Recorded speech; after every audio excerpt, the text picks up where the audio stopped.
خان نے اپنی تقریر میں قومی اسمبلی میں یہ بھی کہا کہ میں جدھر بھی ہاتھ ڈالتا ہوں پبلک اکاؤنٹس کمیٹی کے چیئرمین کے طور پہ، وہیں پہ مسائل ہی مسائل نظر آتے ہیں.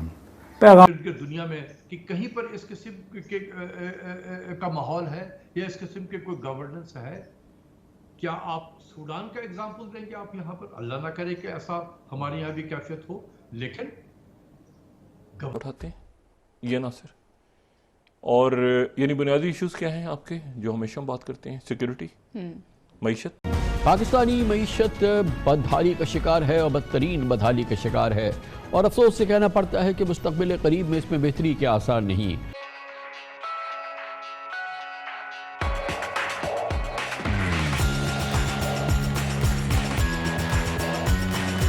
آ جاتا ہے کہ ہاتھ ذرا نرم رکھیں، یعنی پنجابی میں کہتے ہیں ہاتھ ہولا رکھو، اس کو نہ چھیڑیں، اس معاملے کو نہ چھیڑیں. تو کہتے ہیں آخر ہم کیا کریں؟ یہ تو مسائل ہی مسائل ہیں. ایک ایسی معیشت میں جو کہ ہچکولے کھا رہی ہے، آئی ایم ایف کے ساتھ معاہدہ فی الحال کم از کم اس کے آثار دور دور تک نہیں ہیں. نواں ریویو ہوا نہیں ہے، حالانکہ اس دوران 10واں ریویو ہونا تھا اس معاہدے کا جو کہ جون میں ختم ہو رہا ہے. لیکن ایسا لگتا ہے کہ اسحاق ڈار صاحب کے پاس بھی وقت نہیں ہے.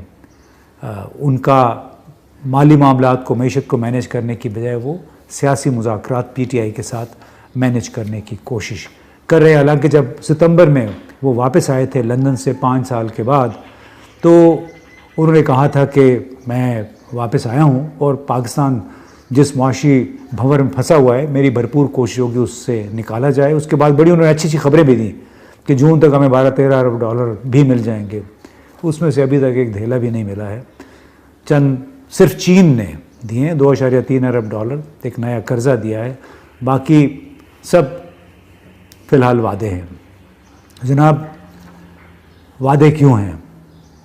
ایک مسائل ہیں، عملی مسائل آن گراؤنڈ، جس کی وجہ سے ہمارے دیرینہ پرانے دوست بھی عملاً ہینڈز اپ کر چکے ہیں، ہم سے ہاتھ اٹھا چکے ہیں. اب معلوم نہیں وہ لوگ پاکستان کو سزا دینا چاہتے ہیں یا واقعتاً ان کی خواہش ہے کہ پاکستان میں کوئی حقیقی سنسیئر قیادت سامنے آئے. اب دیکھیے نا، چاہے پاکستان سٹیل مل ہو جس پہ 680 ارب کا قرضہ چڑھا ہوا ہے، چاہے پی ٹی وی ہو وہ بھی خسارے میں ہے، چاہے پی آئی اے ہے جس پہ 633 ارب روپے کا قرضہ، پاکستان ریلوے کو دیکھ لیجئے، اس کو پینشنز کے لیے ہر سال 35 ارب روپے چاہیے ہوتے ہیں، جبکہ آمدنی اس کو کوئی نہیں ہوتی. صرف 2015 سے 2020 تک اس کو 144 ارب کا خسارہ ہوا تھا. لیکن جناب ان اداروں کو کوئی پرائیویٹائز کرنے کا سوچ بھی نہیں رہا. وہ کیوں؟ اس لیے کہ یہ ادارے تمام سیاسی جماعتوں کی سیاسی بھرتیوں کا ایک بہت بڑا ذریعہ ہے. جو حکومت نہیں آتی ہے، چاہے پی ٹی وی ہو، ریلوے ہو، پی آئی اے ہو، پاکستان سٹیل مل ہو جو کہ 2015 سے عملاً بند ہے، ان سب کے لیے کوئی نہ کوئی وہاں پہ ملازمتوں کے رستے اپنے لوگوں کے لیے یہ ہموار کر لیتے ہیں. اب میں کسی سے بات کر رہا تھا تو انہوں نے غیر ملکی سفیر تھے، ان سے بات ہو رہی تھی، تو انہوں نے کہا کہ ریونج آف ہسٹری یعنی تاریخ کا انتقام شاید اس رویے پہ صادر آتا ہے جو عرب حکمرانوں نے پاکستان کے ساتھ اختیار. انٹرنل سیکیورٹی، ریجنل حالات، اور پھر اس کے ساتھ آپ کی معیشت، اور پھر یہ کس طرح سے آپ کے لوگ رہ رہے ہیں. مہنگائی، مطلب ہے کہ اگر سوشل انٹرسٹ پیدا ہو رہا ہے، مہنگائی بہت زیادہ ہو رہی ہے جو کہ ہو چکی ہے.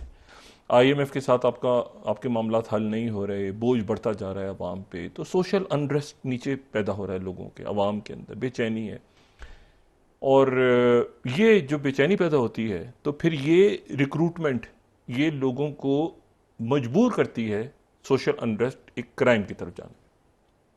لوگ کرائم کسی بھی انداز میں، لوگ جو ہے وہ بلیک اکانومی کی طرف جاتے ہیں. لوگ چوری چکاری، فون چھیننا، بجلی چرانا، گیس چرانا، یہ کیونکہ ان کی زندگیاں گزر نہیں رہی اس کے بغیر. اور وہ یہ دیکھ رہے ہیں کہ تمام ہمارے جو اکابرین ہیں ان کی توجہ ان ایشوز سے ہٹ گئی ہے. یہ اس وقت جو ہے ایک تو وہ انتہا پسندی والا ذہن ہے نا. اچھا ایک اس میں کوئی اور بھی بھٹکے ہوئے لوگ یا وہ سارے بھی ہوں, لیکن ایک بہت بڑا فیکٹر ہمیشہ ایسے معاشرے میں جہاں پر یہ بے چینی اور مطلب ہے کہ ایک انارکی کیوس کون ہے کون نہیں ہے. اب جو پولیس آفیسرز ہیں ان کی ڈیوٹی لگی ہوئی ہے کہ جی یہاں پہ مطلب ظاہر ہے کہ موومنٹس ہو رہی ہیں, لوگ آ رہے ہیں جا رہے ہیں, جلوس نکل رہے ہیں, یہ ہو رہا ہے. ڈاکٹر صاحب پر کس پہ اکتفا کر کے یہ حکومت کو جاری رکھنا چاہتے ہیں, کس امید پر؟ آخر کوئی تو ایسا پتہ ہے نا جس پہ تکیہ کر رہے ہیں, کوئی ایسا چراغ ہے جو رگڑیں گے جس سے کوئی معیشت کا کوئی معجزہ نکلے گا. اگر یہ حکومت جاری رکھنا چاہتے ہیں, الیکشن بھی نہیں کروانا چاہتے, اسٹیٹس کو مینٹین رکھنا چاہتے ہیں, تو امید کیا آپ کو لگ رہی ہے؟ دیکھو کوئی امید نہیں ہے, ان کو بھی کوئی امید نہیں رکھی ہوئی ہے. انہوں نے کہا کہ جتنا وقت میں گزار سکو گزار لو بس. ہر وزیر جب جاتا ہے دفتر میں تو وہ سوچتا ہے کہ آج کا میرا دن گزر جائے, کل پھر ہم دیکھیں گے کہ کیا کرنا ہے. تو ہر شخص جو ہے اپنی اپنی وزارت میں اپنا دن گزار رہا ہے بس, کہ میں کسی طریقے سے. ڈاکٹر صاحب وہ ان کے دن تو گزر رہے ہوں گے, اچھے گزر رہے ہوں گے, لیکن ڈنگ ٹپاؤ سے یا ایڈھاکزم سے ریاستیں تو نہیں چلا کرتی نا, ریاستوں کے دن تو ایسے نہیں گزرتے. تو آپ بتائیں کہ دنیا میں کون سی ریاستیں جو اس طریقے سے چل رہی ہو, جہاں پر کوئی ادارہ ہے, ہر ادارہ ہر دوسرے سے ٹکراؤ میں آ گیا ہو, جس میں کچھ نہیں پتہ چل رہا کہ کون کیا کر رہا ہے. تو آپ خود دیکھیں نا, گورننس نام کی جب چیز نہ ہو, جب میں نے کہا کہ ہر شخص اپنا وقت گزار رہا ہے, آج میرا وقت گزر جائے کل پھر دیکھیں گے ہم, تو اس کا مطلب یہ ہے کہ وہ بیٹل آف سروائیول ہے. عوام رڈار پہ ہے ہی نہیں. عوام کی تکلیف جو ہے وہ حکمرانوں کے رڈار پہ نہیں ہے. آپ بیانات دیکھیں, کیا آپ کو بیانات ملتا ہے کہ کوئی کہیں پر یہ ذکر ہے کہ عوام میں بڑی پریشانیاں بڑھ گئی ہیں مہنگائی کی وجہ سے, تو اس کا کوئی علاج کیا جائے؟ یہ کہیں پر نہیں آپ کو نہیں ملے گا. وہاں پہ کیا ملے گا؟ سپریم کورٹ میں کیا ہوگا, الیکشن کا ڈیٹ کب آئے گا, الیکشن ہوگا یا نہیں ہوگا, یہی ہوتے ہیں نا, کس کو پکڑنا ہے, کس کو باہر کرنا ہے, کون سا ویڈیو آئے گا, کون سا ویڈیو نہیں آئے گا. اس کے علاوہ آپ بتائیں کہ کچھ ہو رہا؟ معیشت کے استحکام میں ایکسپورٹس کا بہت اہم کردار ہوتا ہے, مگر تشویشناک بات یہ ہے کہ موجودہ مالی سال کے پچھلے 8 ماہ سے مسلسل پاکستان کی ایکسپورٹس میں گراوٹ آ رہی ہے. اسٹیٹ بینک کے مطابق جولائی سے اپریل تک 10 ماہ میں ملکی ایکسپورٹس 11.7% کم ہو کر $23 ارب تقریباً 23 ارب 17 کروڑ ڈالر پر رہ گئی ہیں, جو گزشتہ برس اسی عرصے میں 26 ارب 24 کروڑ ڈالر تک پہنچ گئی تھی. صرف پچھلے مہینے برآمدات میں 26% کمی آئی ہے, جبکہ اس مالی سال ایکسپورٹس کا ہدف 34.98 ارب ڈالر رکھا گیا تھا. پاکستان کی نان ٹیکسٹائل ایکسپورٹس میں پچھلے اس ماہ میں 8.5% کمی آئی, جبکہ ملک کے صنعتی روزگار میں 40% اور ایکسپورٹس میں 60% حصہ ڈالنے والی ٹیکسٹائل اس وقت تباہی کے دہانے پر کھڑی ہے. ہزاروں مزدوروں کی چھانٹی جاری ہے. پچھلے سال کے مقابلے میں اس مالی سال کے 10 ماہ میں ٹیکسٹائل ایکسپورٹس میں $2.25 ارب کی کمی آئی, یعنی ٹیکسٹائل ایکسپورٹ 14% گر گئی. جبکہ اسی عرصے میں پاکستان کی کمپیٹنگ ممالک یعنی بنگلہ دیش, سری لنکا اور ویتنام نے اپنی ٹیکسٹائل ایکسپورٹس میں 10 سے 30% اضافہ کیا, اور ہم اپنے پچھلے برسوں کے حاصل اہداف سے بھی پیچھے آ گئے.